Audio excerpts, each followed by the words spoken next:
Hi girls, ഇന്ന് നമ്മളൊരു cooking video ആയിട്ടാണ് നമ്മൾ വന്നിരിക്കുന്നത്. ചിക്കൻ പാസ്ത റെസിപ്പിയാണ് കേട്ടോ ഇന്ന്. അപ്പം മെയിനായിട്ട് പാസ്ത വേണം, 1.5 വലിയുള്ളി, ഒരു പച്ചമുളക്, ജിഞ്ചർ ഗാർലിക് പേസ്റ്റ്, പിന്നെ നമ്മുടെ ചിക്കനും ഉപ്പും കുരുമുളകും ഇട്ട് ഒന്ന് മാഗ്നേറ്റ് ചെയ്ത് വെച്ചതാണ്. പിന്നെ നമ്മൾ അടുപ്പത്ത് ചുടുവെള്ളം വെച്ചിട്ടുണ്ട്, അത് നമ്മുടെ പാസ്ത വേവിക്കാനുള്ള വെള്ളമാണ് കേട്ടോ.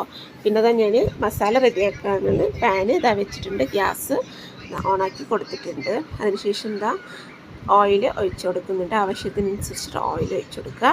അതിനുശേഷം ഞാൻ ഇടുന്നത് പെരിഞ്ജീരകമാണ് കേട്ടോ. വലിയ ജീരകം എന്നൊക്കെ പെരിഞ്ജീരകത്തിന് പറയാറുണ്ട്. പെരിഞ്ജീരകം ഇട്ട് കൊടുക്കുന്നുണ്ട്. ഈ പെരിഞ്ജീരകത്തിന് പകരം നിങ്ങൾക്ക് പട്ട, ഗ്രാമ്പു, ഏലക്ക അതും ആഡ് ചെയ്യാവുന്നതാണ് കേട്ടോ. ഞാനിപ്പോൾ പെരിഞ്ജീരകം ഇട്ട് കൊടുക്കുന്നുണ്ട്. അതൊന്ന് ഒന്ന് വഴച്ചതിന് ശേഷം ആ വലിയുള്ളി പിന്നെ ഒരു പച്ചമുളകും ആഡാക്കി കൊടുക്കുന്നുണ്ട്. ഈ പച്ചമുളക് ഓപ്ഷണലാണ് കേട്ടോ. എൻ്റെ എല്ലാ റെസിപ്പിയിലും ഈ പച്ചമുളക് ഞാൻ ഇടാറുണ്ട്. അപ്പോൾ അത് ഒന്ന് വലിയുള്ളിയും പച്ചമുളകും ഒന്നായതിനു ശേഷം ഇഞ്ചി വെളുത്തുള്ളി പേസ്റ്റും പിന്നെ ഞാൻ വിട്ടുപോയതാണ് മാഗി ക്യൂബ് ആഡ് ചെയ്യണം കേട്ടോ.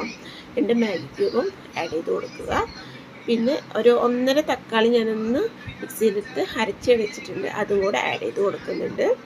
അപ്പോൾ അതൊന്ന് മിക്സ് ചെയ്തതിന് ശേഷം അതൊന്ന് ആ തക്കാളിത്തെ വെള്ളമൊക്കെ ഒന്ന് വറ്റാൻ ഒരു 2 മിനിറ്റ് വെയിറ്റ് ചെയ്യുക. അതിനുശേഷം മെയിൻ ഐറ്റമായ ചിക്കൻ ആഡാക്കി കൊടുക്കുന്നുണ്ട്. പിന്നെ നമ്മൾ മസാലകളായിട്ട് മുളക് പൊടി, മഞ്ഞൾപ്പൊടി, ഗരം മസാല, മീറ്റ് മസാലപ്പൊടി, ഉപ്പ്, കുറച്ച് കുരുമുളക്, ഒരുപാട് വേണ്ട, കുറച്ച് കുരുമുളകും കൂടെ ആഡാക്കി കൊടുക്കുന്നുണ്ട്. അപ്പം ഞാൻ ആ ചുടുവെള്ളം തിളച്ചപ്പോൾ ഞാൻ പാസ്തയിലേക്ക് ആഡാക്കി കൊടുത്തിട്ടുണ്ട് കേട്ടോ. പിന്നെ നമ്മൾ ഈ ചിക്കൻ വേവിക്കാൻ ഒരു 3/4 ഗ്ലാസ് വെള്ളവും നമ്മളിതിൽ ആഡാക്കി കൊടുത്തിട്ടുണ്ട്. അതിനുശേഷം ഒരു അടപ്പ് വെച്ചിട്ട് മൂടി കൊടുക്കുന്നുണ്ട്. ഇത് നമ്മൾ പാസ്ത ഒന്ന് വെന്ത് വന്നിട്ടുണ്ട് കേട്ടോ. അപ്പം ഞാൻ ആ പാസ്തയിലെ വെള്ളമൊക്കെ ഒന്ന് കളഞ്ഞിട്ട് ഞാൻ ആ മസാലയിലേക്ക് ആഡാക്കി കൊടുക്കുന്നുണ്ട്. ഞാൻ ഉപ്പൊക്കെ ചെക്ക് ചെയ്തതാണ്, അപ്പോൾ കറക്റ്റാണ് കേട്ടോ. മുളക് പൊടിയും എല്ലാം എരിവും ഉപ്പൊക്കെ കറക്റ്റാണ്. അപ്പോൾ ഞാൻ പാസ്ത ഗ്രേവിയിലേക്ക് ആഡാക്കി കൊടുത്തിട്ട് നല്ലോണം ഒന്ന് ഇളക്കി കൊടുക്കുന്നുണ്ട്. അതിനുശേഷം നമ്മൾ ഒരു 5 മിനിറ്റ് ഒന്ന് ലോ ഫ്ലെയിമിൽ ഈ പാസ്തയും ചിക്കൻ്റെ ഗ്രേവിയും കൂടെ ഒന്ന് പിടിക്കാനൊന്ന് അടച്ച് വയ്ക്കുന്നുണ്ട്.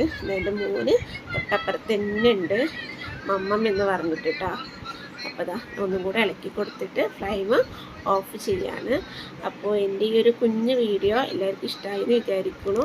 അപ്പോൾ എല്ലാവരും ഒന്ന് എൻ്റെ ചാനലൊന്ന് ലൈക്ക് ചെയ്യുക, സബ്സ്ക്രൈബ് ചെയ്യുക, പിന്നെ ഫ്രണ്ട്സും ഫാമിലിക്കും ഷെയർ ചെയ്യുക. ഓക്കെ.